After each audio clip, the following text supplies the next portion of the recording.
ඔබ හිතනවද ඔබ බුද්ධිමත් කියලා? හදිසි වෙන්න එපා. උත්තර දෙන්න කලින් දෙපාරක් හිතන්න බලන්න. ඔබ ඔව් කිව්වොත් බොහෝ විට ඔබ වැරදි. ඔබ නෑ කියලා කිව්වොත් කොහොමත් ඔබ වැරදි. ඇයි දන්නවද? මොකද බොහෝ අය තාම දන්නේ නෑ ඇත්තටම බුද්ධිය කියලා කියන්නේ මොකක්ද කියලා. ඔබ දන්නවද? ඔබේ බල්ලා හිතන්නේ ඔබ මෝඩයි කියලා. මොකද අමුත් එක්ක ආවම ඔබ ගිහින් ඔව ඉව කරලා බලන්නේ නැති හින්දා. ඉව කරලා මෙච්චර ගොඩක් විස්තර දැනගන්න පුළුවන් කියන එක ගැන කිසිම අවබෝධයක් ඔබට නැති නිසා.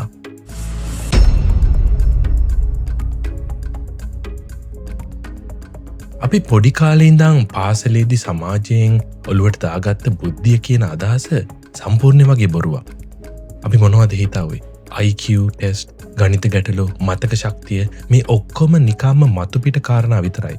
ඔබ මේ දැන් දකින ලෝකය, ඔබ ඉන්න කාමරය, මේ වීඩියෝ එක බලන ස්ක්‍රීන් එක, සමහරට ලැප්ටොප් එක වෙන්න පුළුවන්, ෆෝන් එක වෙන්න පුළුවන්, ටීවී එක වෙන්න පුළුවන්. මේ කිසිම දෙයක් සැබෑ ලෝකයේ ඇත්තටම පවතින දේවල් නෙවෙයි කියලා, ඔබ ජීවත් වෙන්නේ අනුකරණයක කියලා, සිමියුලේෂන් එක කියලා මම ඔබට කිව්වොත් ඔබ මොකද හිතන්නේ? ඔබේම මොළය විසින් ඔබව රවට්ටන්න හදපු චිත්‍රපටයක් තමයි ඔබ මේ දකිමින් ඉන්නේ. මේ කතාව මොළය අවුල් වෙන කතාවක් තමයි. කොහොමද එහෙම වෙන්නේ? අද මට ඕන ඒ පුදුම හිතන ඇත්ත ඔබත් එක බෙදාගන්න. අපි එකතු වෙලා මේ සිමියුලේෂන් එක ඇතුළට ගිහිල්ලා බලමු ඇත්ත මොකක්ද කියලා. මේ වීඩියෝ එක ඉවර වෙනකොට ඔබ කණ්ණාඩියෙන් ඔබ දිහාම බලන විදිහ මම පොරොන්දු වෙනවා. ආයේ කවදාවත් ඉස්සර වගේ වෙන එකක් නෑ. සූදානම්ද සැබෑ ලෝකෙ දකින්න? එහෙනම් යමු. අද අපි ප්‍රතිමාන වලින් කතා කරන්න යන්නේ බුද්ධිය ගැන, ඉන්ටෙලිජන්ස් ගැන. අපි බුද්ධිය ගැන කතා කරන්න කලින් බුද්ධිය පිළිබඳව ක්විස් එකක් කරලා ඉමුද? ඇත්තටම මේක බුද්ධි පරීක්ෂණයක් නෙමෙයි, බුද්ධිය ගැන දැනුම බලන ක්විස් එකක්. ඔබට හැකිනම් පිළිතුරු ලකුණු කරගන්න. අපි මේ වීඩියෝ අවසානයේදී පිළිතුරු බලමු. පළවෙනි ප්‍රශ්නේ. ඔබේ දෙවන මොළයේ පිහිටා ඇත්තේ කොහෙද? කොඳු වැට පෙළේ, හදවතේ, බඩවැල් පද්ධතියේ, සමේ?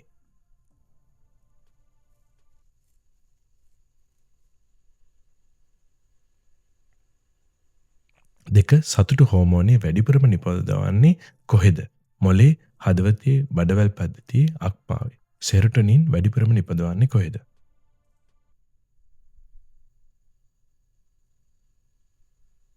ඊළඟ ප්‍රශ්නේ. බූවල්ලෙකුට මොළ කීයක් තියෙනවද? 1ක්, 3ක්, 5ක්, 9ක්.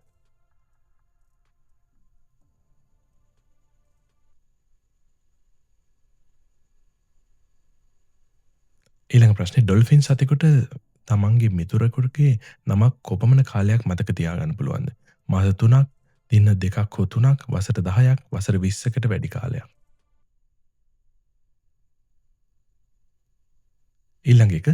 මිනිස් මොළයෙන් අප භාවිතා කරන්නේ කොපමණ ප්‍රතිශතයක්ද?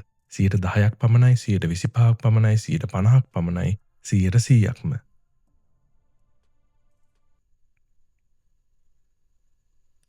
ඔබ අවසානයේ තෙක් රැඳී සිටියොත් ඔබට බලා ගන්න පුළුවන් මේ ප්‍රශ්න වලින් පිළිතුරු කීයක් ඔබ නිවැරදිව ලකුණු කරාද කියලා. හරි. අපි පටන් ගමු. බොහොම සරල තැනකින්. ඔබ මේ මොහොතේ මාව දකිනවා. වටපිටාවේ පාට දකිනවා, හැඩතල දකිනවා. ඔබ හිතාගෙන ඉන්නේ ඔබ ජනේලයකින් එළිය බලනවා වගේ මේ ලෝකය ඔබ ඉස්සරහට පේනවා කියලා.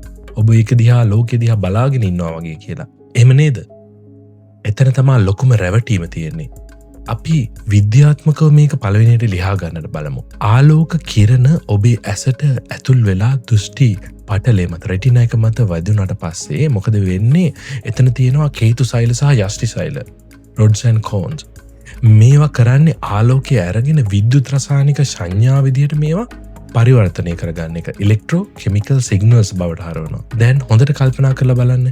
එතනින් එහාට මොළයට යන්නේ ආලෝකය නෙවෙයි, විද්‍යුත් ධාරාවක්, කරන්ට්. ඔබේ මොළය තියෙන්නේ කොහෙද? මේ ඝනකම හිස් කබලේ ඇතුලේ. ඒ ඇතුලේ තියෙන්නේ එළිය නෙවෙයි, අන්ධකාරය. මොළයට කවදාවත් ආලෝකයේ විදියට දකින්න ලැබෙන්නේ නැහැ. මොළයට කවදාවත් එළියට ආවිත් ලෝකය බලන්න බෑ. මොළේ කරන්නේ සිරකරුවෙක් වගේ අඳුරු කුටියක ඉන්න ගමන් එයාට අලුතෙන් ලැබෙන ස්නායු දිගේන විද්‍යුත් සංඥා දාමයත් එක්ක අලුතින් හදාගන්නවා චිත්‍රයක් මේ ලෝකෙ පිළිබඳ. ඉතින් කොහොමද මේ අඳුරේ ඉන්න මොළය මෙච්චර වර්ණවත් ලෝකයක් මවාගන්නේ? මොළය කරන්නේ අනුමාන කිරලා, ගෙස් කරනවා. මොළය Tamanට ලැබෙන විද්‍යුත් සංඥාවල් දිහා බලලා තීරණය කරනවා. මේ එන සංඥා රටාවට අනුව එළියේ රතු පාට ඇපල් ගෙඩියක් තියෙන්න ඕන. එහෙම නැත්නම් එළියේ කොළපාට ගහක් තියෙන්න ඕන. ඊට පස්සේ ඒක තීරණය කරනවා රූපය ඔබේ හිත ඇතුලේ නිර්මාණය කරනවා. ඒ කියන්නේ ඔබ දකින්නේ එක්තරාකාරයට සම්පූර්ණ සත්‍ය නෙවෙයි. ඔබ දකින්නේ යථාර්ථය නෙවෙයි. ඔබ දකින්නේ ඔබේ මොළය විසින් ගොඩනගන ලද ආකෘතියක්. ඩොනල්ඩ් හොෆ්මන් කියන නියුරෝ සයන්ටිස්ට් කියනවා, ස්නායු විද්‍යාඥයා කියනවා මේකට ඩෙස්ක්ටොප් ඉන්ටර්ෆේස් එකක් කියලා. ඔබ මතක් කරගන්න ඔබේ කම්පියුටර් ස්ක්‍රීන් එක ඒකේ තියෙන ෆෝල්ඩ් අයිකන් එකක් ඇත්තටම ඩේටා නෙවෙයිනේ. ඒක නිකන් ලේබල් එකක් විතරයි. ඩේටා ලබා ගන්න කලින් අපිට දකින්න පුළුවන් අයිකන් එකක් විතරයි. ඒක අපිට ලේසියෙන් වැඩක් කරගන්න හදපු පින්තූරයක් විතරයි. අන්න ඒ වගේ අපි දකින්නේ අපි නිර්මාණය කරපු අයිකන් ටික. ඇයි අපිට සත්‍ය පේන්නේ නැත්තේ? හිතන්න. ආදි මානවයෙක් ගැන හිතන්න. මීට අවුරුදු ලක්ෂ ගානකට කලින් කැලේ ඉන්නවා ආදි මානවයෙක්. ඉස්සරහින් කොටියෙක් එනවා. දැන් එයා කොටියාගේ ඇත්ත ස්වභාවය, එයාගේ ව්‍යුහය, එයාගේ සම්පූර්ණ ඇත්ත මේ දත්ත සියල්ල ප්‍රොසෙස් කරලා ඉවර වෙනකොට කොටිය කාලා ඉවර වෙනවා. ඉතින් සරලයි. ප්‍රයෝජනවත් බොරුව දකින්න කෙනා, එහෙම නැත්නම් ප්‍රයෝජනවත් හයි ලෙවල් data ටික දකින්න කෙනා තමා පවතින්නේ. පැවැත්මට ඕන කරන දේවල් විතරක් දැක්කාම ඇති. බවුලෙක් ගත්තොත් ඌ දකින්නේ ප්‍රතිනාද ලෝකයක්. එකෝ වෙලා රේඩාස් වගේ එකෝ වෙලා දකින්න දෙයක් විතරයි. කකුළුවෙක්ට කලස් 16ක් විතර පේනවා. ඒ කියන්නේ එක එක සතා දකින්නේ එක එක සිමියුලේෂන්. අපේ ලෝකේ අපිට ඇත්ත. තව සතෙක්ට එයාලගේ ලෝකේ එයාලට ඇත්ත. අන්න ඒ වගේ මනස විසින් හදන ලද පුද්ගලික චිත්‍රපට තමයි අපි මේ හැමදෙනාම වගේ දකින්නේ. හරි. එහෙනම් අපි මේ කතාව තව ටිකක් ගැඹුරට අරගෙන යමු. ඔබ මාත් එක්ක එකතු වෙන්න. මම මේ ගැන කියවද්දි මට හමුණා කාල් ෆ්‍රිස්ටන් කියලා විශිෂ්ට ස්නායු විද්‍යාඥයෙක්. එයා ඉදිරිපත් කරනවා ෆ්‍රී එනර්ජි ප්‍රින්සිපල් කියලා සංකල්පයක්. මේක හරිම අපූර්ව කතාවක්. මෙහෙම හිතන්න. අපේ මොලේ කියන්නේ නිකම්ම කැමරාවක් වගේ දක්ත ගන්න එකක් නෙවෙයි. මොලේ කියන්නේ ප්‍රෙඩික්ෂන් මැෂින් එකක්. නැත්නම් අනාවැකි කියන යන්ත්‍රයක්. පේන බලන එකක්. මේක වෙන්නේ මෙහෙමයි. ඔබ දන්න ඔබේම කාමරයට ඇතුළු වෙන්න හදනවා කියලා හිතන්න බලන්න. ඔබ තාම දොර ඇරලවත් නැහැ. ඒත් ඔබේ මොලේ දැනටම දන්නවා ඒ කාමරේ ඇතුලේ තියෙන දේවල් ඔබ හිතින් මවාගෙන ඉවරයි. ඔබ දන්නවා පුටුව තියෙන තැන, ලයිට් එක තියෙන තැන, ජනේලය තියෙන තැන. මේ හැමදේම දන්නවා. සමහර විට ලයිට් එක නැතුව කරවලේ වුණත් ගිහිල්ලා ඉන්න පුළුවන්. මොකද මොලේ තුල මේ කාමරේ ගැන ප්‍රෙඩික්ෂන් එක පුරෝකථනයක් හදාගෙන ඉන්නේ. ඔබ දොර ඇරලා ඇතුළට යද්දි ඇත්තටම වෙන්නේ දැකීමක් නෙවෙයි. එතනදි කරන්නේ සැසඳීමක්. මොකක් හරි වෙනසක් තිබ්බොත් මොලේ පුරෝකථනය කරපු දේ සහ ඇසේ දකින දේ අතර සමානද කියලා තමයි බලන්නේ.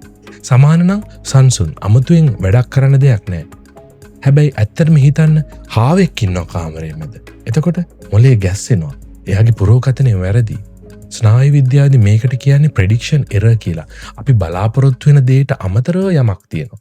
එතකොට තමයි මොලේ සම්පූර්ණයෙන්ම අවධානය යොමු කරන්නේ මේ මොකද්ද මේ? මේක මගේ ප්ලෑන් එකේ තිබ්බේ දෙයක් නෙවෙයිනේ. ඔබ කවුරුත් කැමති ඇති මැජික් බලන්න. මැජික් ශිල්පීන් කරන්නේ හරියටම මෙන්න මේ අවස්ථාව ප්‍රයෝජනයට ගන්න එක. එයාලා දක්නවා ඔබේ මොළය ඊළඟට බලාපොරොත්තු වෙන්නේ මොකද්ද කියලා.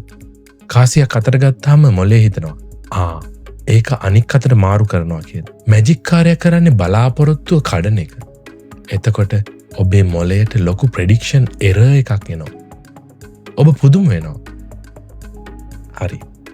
දැන් අපි මේ ඔක්කොම කතා කරේ බුද්ධිය ගැන කතා කරන්නේ. බුද්ධිය කියන්නේ මොකද්ද? බුද්ධිය කියන්නේම අනාගතයේ නිවැරදිව පුරෝකථනය කරලා මේ පුදු වීම සර්ප්‍රයිස් එක අවම කරන උත්සාහයට. ඕනම ජීවියෙක්ට ජීවත් වෙන්න නම් ඊළඟට වෙන්නේ මොකද්ද කියලා දැනගන්න එක තරම් වටින දෙයක් තවත් නැහැ. අපි තව ටිකක් ගැඹුරට යමු. බුද්ධිය කියන එකේ මූලිකම රාජකාරිය මොකද්ද කියලා දන්නවද? data compression. එහෙම නැත්නම් දත්ත සම්පින්ඩනය කිරීම. මේ මොහොතේ ඔබේ ඇසට ආලෝක ෆෝටෝන බිලියන ගාණක් ඇතුල් වෙනවා. ඔබේ සමට උෂ්ණත්වය දැනෙනවා. කනට ශබ්ද ඇසෙනවා. නාසයට සුවඳ අණු ලක්ෂ ගාණක් ලැබෙනවා. මේ අති විශාල දක්ත කන්දරාව ඒ විදිහටම මතක තියාගන්න ගියොත් සුපර් කම්පියුටර් එක උනත් ක්‍රෑෂ් වෙන්න පුළුවන්.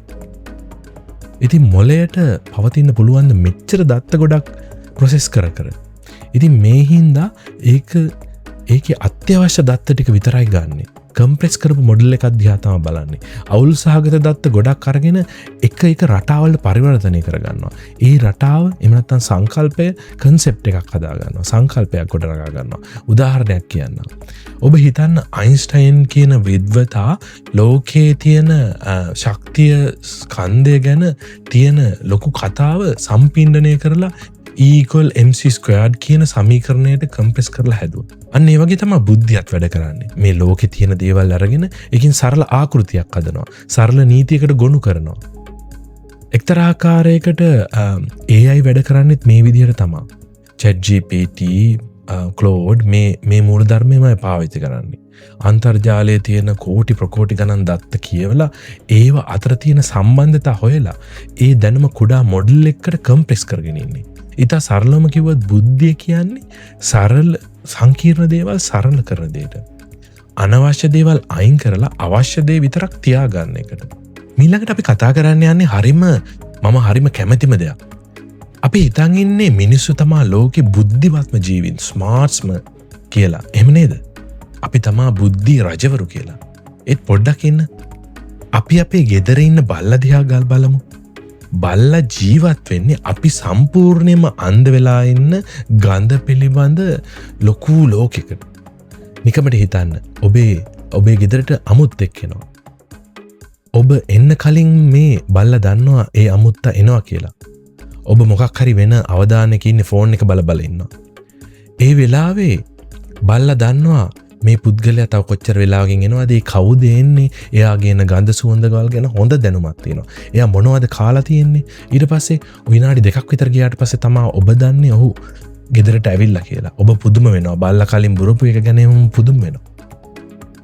ඊට පස්සේ මේ බල්ලා දැනගන්නවා පුද්ගලයාට තියෙනවා දියවැඩියාව රෝගය කියලා. තව ටික කාලයක් ගියපුවාම මේ ආපු අමුත්තට පිළිකා රෝගයක් හැදෙනවා කියලා. ඒ වගේම ඒ අමුත්ත ඇවිල්ලා කියන්නේ බොරු කොච්චර ස්ට්‍රෙස් එකක් තියනවාද. එහෙම නැත්නම් මේ වගේ දේවල් හොයන්න පුළුවන්. එයාගේ හෝමෝන නිකුත් වෙන දේවල් වලින් නිකුත් වෙන පොඩි රසායනයන්ගෙන් බල්ලට පුළුවන් ඒ මුළු බයෝඩේටා එකම වගේ ස්කෑන් කරලා දේවල් කියන්න. එන ගමන් මගදී ගියපු කඩේ ගැන විස්තර පවා දන්නවා. බල්ලා ඇත්තටම සුවඳ ලෝකේ මහාචාර්යවරුන්ගේත් මහාචාර්යවරයෙක්. අපි එතන අතිශයින්ම නූගත්. මේ සුවඳ පිළිබඳ ලෝකයේ බුද්ධිමත අපි නෙවෙයි. එතන ඉන්නේ බල්ලා. බල්ලට කොහොමද මේ හැකියාව ලැබුණේ? අපි සංඛ්‍යා ටිකක් බලමු. ඔබේ නාසයේ ගාන ප්‍රතිග්‍රාහක මිලියන 6ක් විතර තියෙනවා. බල්ලගේ මිලියන 300ක් විතර තියෙනවා. ඒ කියන්නේ ඔබට වඩා 50 ගුණයක් හොඳට සුවඳ දැනෙනවා. 50 ගුණයක් නෙමෙයි. සමහර දේවල් වලදී ලක්ෂ ගුණයක් විතර දැනෙනවා. මොලේදී මනුස්සෙක්ට වඩා 40 ගුණයක් විතර ලොකු ප්‍රදේශයක් මේ සුවඳ පිළිබඳ දත්ත ප්‍රොසෙස් කරන්න බල්ලෙක්ට භාවිතා වෙනවා. ඒ වගේම බල්ලට ඇහෙන දේවල් ඔබේ කන්වලට ඇහෙන පරාසය හර්ට්ස් 20යි 20000 අතර නම් බල්ලට 40යි 65000 අතර ප්‍රමාණයක් ශබ්ද හර්ට්ස් ඇහෙනවා. ඒ කියන්නේ ඔබට ඇහෙන්නේ නැති ශබ්ද ගොඩක් ඇහෙනවා. ඔබට නිශ්ශබ්දයි වගේ පේන කාමරේ ඔහුට ශබ්ද සාගරයක්. ඉතින් මේ දෙකේදී කවුද බුද්ධිමත්? ඇත්තටම ඔබ වියුක්ත චින්තනයේ දක්ෂයෙක්. ගණිතය, භාෂාව, තර්කණය ඔබ ඒ ලෝකයේ දක්ෂම පුද්ගලයෙක්. ඔබේ බල්ලා ඉන්ද්‍රිය බුද්ධියේ දක්ෂයෙක්. ග්‍රහණය, සුවඳ දැනෙන එක, ශ්‍රවණය කරන එක, ප්‍රවෘත්ති අලුත් නිවුස් එකක් හඳුන ගන්න එක ඒ ලෝකයේ ඔහු දක්ෂයෙක්. දෙන්නම බුද්ධිමත් වෙනස් විදිහකට. ඒත් ඔබ හිතන්නේ මිනිස් බුද්ධිය උසස්ම කියලා. නමුත් ඒක සම්පූර්ණයෙන්ම ඇත්ත නෙවෙයි. බොහෝ දුරට සමස්තයක් වශයෙන් ගත්තාම මිනිස්සු බුද්ධිමත් තමයි. ඒ ජෙනරල් ඉන්ටෙලිජන්ස් එක අතින් අනික් සතුන්ට වඩා ඉදිරියෙන් ඉන්න නිසා. මේක බල්ලට විතර සීමා වුණ දෙයක් නෙවෙයි. මම තව උදාහරණ කීපයක් දෙන්නම්. මේවා ඇහුවම ඔබට හිතේ ස්වභාව ධර්මයේ කොච්චර පුදුම සහගතද කියලා. මම දැන් ඔයාලට කියන්න යන්නේ නව ශ්‍රීලන්තේ නැෂනල් ඇක්වේරියම් එකේ හිටපු ඉන්කි කියන බූවල්ලාගේ හරි අපූර්ව කතාව. මේක චිත්‍රපටයකට වඩා හරිම රසවත් කතාවක්. එදා මේ ඇක්වේරියම් එකේ සේවකයෝ ඉන්කි කියන මේ බූවල්ලාගේ ටැංකිය පිරිසිදු කරලා පියන වහන්න අමතක වුණා විතරක් නෙවෙයි, පියන සම්පූර්ණයෙන් වැහිලා තිබුණේ නෑ. පොඩි හිඩසක් ඉදිරියලා තිබුණා. ඉන්කි මේක දැක්කා. ඌ නිකම්ම කලබලලා එළියට පැනේ නෑ. ඌ රෑ වෙනකල් හොඳට ඉවසගෙන හිටියා. හැමෝම යන්න ගියාට පස්සේ ඉන්කි අර පියනේ තිබුණු පොඩි හිඩස පාවිච්චි කරලා තමන්ගේ ශරීරය ටැංකියෙන් එළියට ගත්තා. ඌ මින් මැදුරේ පොළොව දිගේ බඩගාගෙන ගියේ නිශ්චිත ඉලක්කයකට. බූවල්ලා හරියටම මීට 50ක් දිග පටු කාණු බටයක් හොයාගත්තා. ඌ දැනගෙන හිටියා ඒ බටය කෙලින්ම යන්නේ මුහුදට කියලා. තමන්ගේ මුළු ශරීරයේම ඒ පටු බටය ඇතුළට හකුළු වෙලා දාපු ඉන්කි මීට 50ක් අඳුර ගමන් කරලා අවසානයේ සාගරයට ගියා. දැන් ඔබට හිතන්න පුළුවන් බූවල්ලෙක්ට මෙච්චර දේවල් ප්ලෑන් කරන්න පුළුවන්ද කියලා. ඔව්. බූවල්ලෙක්ට එක මොලයක් නෙමේ මොල 9ක් තියෙනවා. ඔවුන්ගේ හැම අඬුවකටම තවන්ට ආවේනික මොලයක් හෙවත් නිවරණ ජාලයක් තියෙනවා. ඒ කියන්නේ බූවල්ලෙක් කියන්නේ ඩිස්ට්‍රිබියුටඩ් ඉන්ටෙලිජන්ස් එකකට තියෙන හොඳම උදාහරණයක්. ඌ මුළු ශරීරෙම හිතනවා. අපි හිතන්නේ අපේ මොලෙන් කියලා හිතුවට නෑ අපේ මේ ඩිස්ට්‍රිබියුටඩ් ඉන්ටෙලිජන්ස් වල යම් යම් ලක්ෂණ තියෙනවා. අපි චිත්‍රපටවල දකින හෑන්ක් වගේ නේමෝ වගේ චිත්‍රපටිවල දකින හෑන්ක් වගේ ඔක්ටොපස්ලට වඩා ඉංකිගේ මේ සැබෑ පලායාම ඉතාම පුදුස්ම සහගතයි නේද? අපි මීමැස්සෙක් ගමු. අපේ මිනිස් මොලේ නියුරෝන තියෙනවා කෝටි 8,000ක් විතර, බිලියන 86ක් විතර. හැබැයි පරීක්ෂණ වලින් ඔප් වෙලා තියෙනවා මේ චූටි මොලයක් තියෙන මීමැස්සට සංකීර්ණ ගණිතය පුළුවන් කියලා. උන් මල් සොයාගෙන යන්නේ හිරුගේ පිහිටීම පාවිච්චි කරනවා. ආපහු මී වදයට ඇවිල්ලා නටලා අනිත් අයට පාර කියනවා. ඒ නටන කෝණයෙන් කියන්නේ මල් තියෙන දිශාව. නටන වේගයෙන් කියන්නේ කොච්චර දුරින්ද තියෙන්නේ කියලා. ස්නායු ලක්ෂ 9යි තියෙන්නේ. ඒ වුණාට ත්‍රිකෝණමිතිය ට්‍රිගොනොමෙට්‍රි දන්නවා එයාලා. ඒව පාවිච්චි කරනවා. කපුටෙක් ගැන පරීක්ෂණයක් කරලා තිනවා කේම්බ්‍රිජ් එකේ කපුටට ශුන්‍ය ගැන අදහසක් තියෙනවා. ශුන්‍ය කියන සම්කල්පේ තේරෙනවා කියලා. පොඩි ළමයෙකුටත් මේක තේරුම් ගන්න අවුරුදු කීපයක් යනවා. ඒ වගේම ඔබ දන්නවද ඩොල්ෆින්ලට එයාලට අවුරුදු 20ක් පරණ යාළුවෙක්ගේ නම මතක තියෙනවා. ඒ උන්ගේ ස්වරය මතක තියෙනවා ටෝන් එක. ඒ වගේම බූවල්ලෙක්ට ඔබ දන්නවද මොල 9ක් තියෙනවා. එහෙම ගත්තාම මේ සත්තු මෝඩ නෑ. ස්වභාවධර්මයේ බිලියන ගණන් ප්‍රශ්නවලට දීපු බිලියන ගණන් විසඳුම් මේ. බුද්ධිය කියන්නේ එක මාර්ගයක් නෙවෙයි. ඒක මාර්ග ජාලයක්. එහෙනම් සත්තුත් මෙච්චර වැඩ්ඩනම් මිනිස්සු කොහොමද රොකට් හදන්නේ? ඇයි බල්ල රොකට් යවන්නේ නැත්තේ? මීමැස්සා මල් හොයන විශේෂඥයෙක්. බවුලා රැයට පියාඹන්න විශේෂඥයෙක්. විශේෂිත බුද්ධියක් තියෙනවා. විශේෂිත බුද්ධිය කියන එක ලාභයි. ඒක ස්පෙෂලයිස් කරාම ඒ අවශ්‍ය වැඩේ කරගන්න පුළුවන්. අපිට කොටියෙක් වගේ දුවන්න බෑ. රාජාලියෙක් වගේ දකින්න බෑ.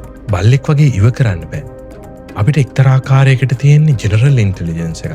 සාමාන්‍ය බුද්ධිය. ඒ කියන්නේ ඕනෑම ප්‍රශ්නයකට ඕනෑම පරිසරයකට අනුවර්තනය වෙන්න පුළුවන් හැකියාව මිනිසුන්ට තියෙනවා. මේක පවත්වාගෙන යන්න ලොකු වියදමක් යනවා. ඔබ දන්නවද ඔබේ ශරීරයේ බරින් මොලේ තියෙන 2% විතරයි. ඒත් ඔබ කන කෑම වලින් ලැබෙන ශක්තියෙන් 20% විතරම යන්නේ මේ මොලේ විසින්. ඒවා පුච්චන්නේ මොලේ විසින්. මේක හරියට සුපර් කම්පියුටර් එකක් වගේ. වැඩ ගොඩයි. හැබැයි ශක්ති වශයෙන් වියදම වැඩි. අපේ වාසිය මේකයි. සත්තු පරිසරයට ගැලපෙන්න වෙනස් වුණා. මිනිස්සු පරිසරය වෙනස් කළා අපිට ගැලපෙන්න. අපිට අයිස් කඳු වල ඉඳන් කාන්තාරයට යනකම් අන්තිමට හඳට යනකම් ජීවත් වෙන්න පුළුවන් විදිහට පරිසරය වෙනස් කරගත්තා. මේකට අධික මිලක් ගෙවන්න ඕන. ජෙනරල් ඉන්ටෙලිජන්ස් එක හින්දා. සමහර විට ඔබට හිතනවා ඇති දැන් අපි මේ මොලය ගැන බුද්ධිය ගැන කතා කරන්නේ අපේ මොලෙන්ම නේද කියලා. ඔව්. ඒක හරියට කැඩපතක් තමන්ගේ පරාවර්තනය බලන්න හදනවා වගේ අපූර්ව වැඩක්. විද්‍යාවට ප්‍රොසෙස් කරන හැටි අනාවැකි කියන ගැන මොලේ සම්බන්ධ කරලා පැහැදිලි කරන්න පුළුවන්. ඒත් ලොකුම අභිරහස තාම ඉතුරුයි. කොන්ෂස්නස්, සවිඥානිකත්වය. ඔබට රතු පාට පේනවා කියලා විතරක් නෙවෙයි ඔබට දැනෙනවා. ඔබට වේදනාව දැනෙනවා. ආදරය දැනෙනවා. මම ඉන්නවා කියන හැඟීම දැනෙනවා. රොබෝ කෙනෙක්ට ගණන් හදන්න පුළුවන් වුණාට රොබෝට දුක දැනෙන්නේ නැහැ. පාට දැනෙන්නේ නැහැ. අපිට දැනෙන්නේ මේකට කියන්නේ සවිඥානිකත්වයේ. අපි මේ hard problem of consciousness ගැන ඉදිරියේදී කතා කරමු. අපි වටේ ඉන්න බල්ල පූස කපුට මේ හැම සතෙක්ම එක්තරා ආකාරයකින් ඔවුන්ගේ විශේෂතාවලින් ඔවුන් බුද්ධිමත්. උන්ගේම කතන්දර තියෙන ජීවීන්. අපි මිනිස්සුනත් අපිට එක එක ලෝක තියෙනවා. අපි අපේ පුද්ගලික චිත්‍රපටයක් බලනවා. අපි යථාර්ථය දන්නේ නැතුණත් අපි අපේ සිමියුලේෂන් එකක ජීවත් වෙනවා. අපි යථාර්ථය කියලා හිතාගෙන. ඇත්තටම අපි කියන්නේ විශ්වය ගැන හිතන්න හදාගත්ත ක්‍රමයක්ද? අපි ශරීරයේ ඇතුළට එබිල බලමු. අපේ ආහාර ජීර්ණ පද්ධතියේ තියෙනවා ආන්ත්‍රික ස්නායු පද්ධතිය කියලා එකක්. ඒකේ ස්නායු මිලියන 200ක් විතර තියෙනවා. ඔබේ කොඳු ඇටපෙළේ මුළු ස්නායු සෛල වලට වඩා වැඩි. මේ නියුරෝන 200ක් විතර. මිලියන 200ක් විතර. මේක එක්තරා ආකාරයකට දෙවන මොලයක්. මේක මොලෙන් ස්වාධීනව වැඩ කරන්න පුළුවන්. වේගස් ස්නායුව, වේගස් නර්ව් එක කැපුවත් ඔබේ බඩ තනියම ජීර්ණය පාලනය කරනවා. තනියම තීරණ ගන්නවා. ඇයි මේක වැදගත්? ඊළඟට සෙරොටොනින්, සතුට හෝමෝනය කියලා කියන්නේ ඔබේ මනෝභාවයේ නින්ද ආහාර පාලනය කරන්න මෙන්න මේකෙන් 95%ක්ම මේක නිපදවන්නේ මොලේ නෙමෙයි බඩේ. ඔබ දුක් වෙනකොට ඔබේ හිසේ ගැටලුවක් විතරක් නෙමෙයි ඒක ඔබේ බඩේ ගැටලුවකුත් වෙනවා. වේග ස්නායුව ඔබේ බඩයි මොලේයි සම්බන්ධ කරන අධිවේගී මාර්ගය. ඒකෙන් යන සංඥා 90%ක්ම බඩේ ඉඳලා මොළයට යන්නේ. 10% විතර තමයි මොළේ ඉඳලා බඩ පැත්තට එන්නේ. අපි හිතන්නේ මේ මොළෙන් අනික් අවයව වලට ඕඩර්ස් දෙනවා මේ විදිහට වැඩ කරන්න කියලා. නමුත් මේකෙන් පේනවා ඔබේ බඩ ඔබේ මොළයට මොළේ බඩට කියනවට වඩා වැඩියෙන් දේවල් කියනවා. ඒ කියන්නේ gut feeling කියන එකට සැබෑ ජීව විද්‍යාත්මක ජස්ටිෆිකේෂන් එකක් තියෙනවා. හදවත ගත්තාම හදවතෙත් එක්තරා ආකාරයකට කුඩා මොළයක් තියෙනවා. අපි හිතන්නේ හදවත නිකන් පොම්පයක් විතරයි, ලේ පොම්ප කරනවා විතරයි කියලා. ඒත් ඒක එච්චරම නෙමෙයි. ඔබේ හදවතේ ස්නායු සෛල 40000ක් විතර තියෙනවා. අභ්‍යන්තර හෘද ස්නායු පද්ධතිය කියලා කියන්නේ මේකට. මේ ස්නායුත් මොළයට සංඥා යවනවා. ඒත් රසවත්ම දේ කලින් වගේම ඔවුන් සංඥා ලබා ගන්නවට වඩා මොළයේ වෙතට යවනවා. බුදුදහමට අනුව මොළය විතරක් නෙමේ මනස එහෙම නැත්නම් සවිඥානිකත්වය කියලා කියන්නේ. ඒක භෞතිකවාදයක් විතරයි. ඔබ හිතන්නේ බටහිර විද්‍යාවට අනුව මොළය තමා මනස කියලා කියනවා කියලා නේද? නමුත් නූතනම න්‍යායන් වලට අනුව ඒකට තියෙන දේහගත සංජානනය කියලා කතාවක්. දේහගත සංජානනය කියන්නේ embodied cognition කියන්නේ සම්ප්‍රදායික මනස සමානයි මොළය කියන දෘෂ්ටියෙන් එළියට ගිහිල්ලා ඊට වඩා ටිකක් බෞද්ධ සම්ප්‍රදායට සමීප වෙන එක. මනස සමානයි මොළය නම් මොළය පරිගණකයක් විදිහට වැඩ කරනවා නම් ශරීරයේ වාහනයක් විතරයි නම් මේක නිකන් යන්ත්‍රයේ ඉන්න අවතාරය වගේ තමා මොළය තියෙන්නේ. නමුත් නව අවබෝධයට අනුව මනස කියලා කියන්නේ මොළය, ශරීරය සහ පරිසරය යන තුනේම ඒකාබද්ධ පද්ධතිය. අපි දවසක මේක වැඩිදුර කතා කරමු, විශේෂයෙන්ම කොන්ෂස්නස් ගැන කතා කරද්දී, සවිඥානිකත්වයේ පිළිබඳ හાર્ඩ් ප්‍රොබ්ලම් එක ගැන කතා කරද්දී අපි මේක නැවත මතු කරගමු. අද අපි කතා කරන්නේ ඇත්තටම මොළයේ මූලික දෙයක් වුණාට ඔබට තේරෙනවා අපි කතා කරන්න හදන්නේ මනස ගැනම නෙවෙයි කියලා. මේ මනස සහ කොන්ෂස්නස් එහෙම නැත්නම් සවිඥානිකත්වය ගැන අපි පසුවට ඉදිරි දවසකදී කතා කරමු. ඔබට මතක ඇති අපි මුලදී ප්‍රශ්න 5ක් ඇහුවා, ක්විස් එකක් කරා. ඒ ප්‍රශ්න 5න් කීයක් හරිද කියලා බලන්න දැන් තමයි හොඳම වෙලාව. අපි බලමු එහෙනම් ඒ ප්‍රශ්න 5 උත්තර මොනවද කියලා. ඔබේ දෙවන මොළය එහෙම නැත්නම් සෙකන්ඩ් බ්‍රේන් එක පිහිටලා තියෙන කොහෙද? බඩවැල් පද්ධතියේ. ගට්. දෙවෙනි ප්‍රශ්නේ සතුට හෝමෝනිය වැඩිපුරම නිපදවන්නේ කොහෙද? ආයෙම බඩවැල් පද්ධතියේ. ගට් එකේ. බූවල්ලෙකුට ඔක්ටොපස් මොළ කීයක් තියනවද? 9ක් තියෙනවා. ඩොල්ෆින් සතෙකුට මිතුරෙකුගේ නම කොච්චර කාලයක් මතක තියාගන්න පුළුවන්ද? අවුරුදු 20කට වැඩියෙන් පුළුවන්. මේ ඇත්තටම නම කියන්නේ එයාලගෙන් නිකුත් වෙන ශබ්ද සංඥාවක්, ටෝන් එකක් මොහොතේදී නිකුත් කරන. මිනිස් මොළයෙන් අප භාවිතා කරන්නේ කොපමණ ප්‍රතිශතයක්ද? 100%ක්ම භාවිතා කරනවා. නිදාගෙන ඉන්නකොටත් 100%ක්ම වගේ පාවිච්චි කරනවා. 10%ක් කියලා කියන්නේ වැරදි අවබෝධයක්. ඔබට ප්‍රශ්න කීයක් හරි ගියාද? ඔබ පිළිතුරු කීයක් ලබා ගත්තද කියලා යටින් කමෙන්ට් කරන්න. නැවතත් දවසක අපි ප්‍රතිමාන තුලින් හමු වෙමු. ඔබට සුබ දවසක්. ඔබ තාම අපිව සබ්ස්ක්‍රයිබ් කරලා නැත්නම් සබ්ස්ක්‍රයිබ් කරන්න. අපි මේ කතා කරන දේවල්, අපි හිතන දේවල් ගැන ඔබටත් කැමැත්තක් තියෙනවා නම් අපිව සබ්ස්ක්‍රයිබ් කරලා තියාගන්න. එතකොට අපිට නැවතත් හමු වෙන්න ලැබේවි. සමහර විට මේ ඔබ මේ වීඩියෝ බලන පළවෙනි අවස්ථාව වෙන්න පුළුවන්. ඔබට ඉදිරියටත් මේ වගේ කතා අහන්න ඕන නම් අපිව සබ්ස්ක්‍රයිබ් කරලා තියාගන්න.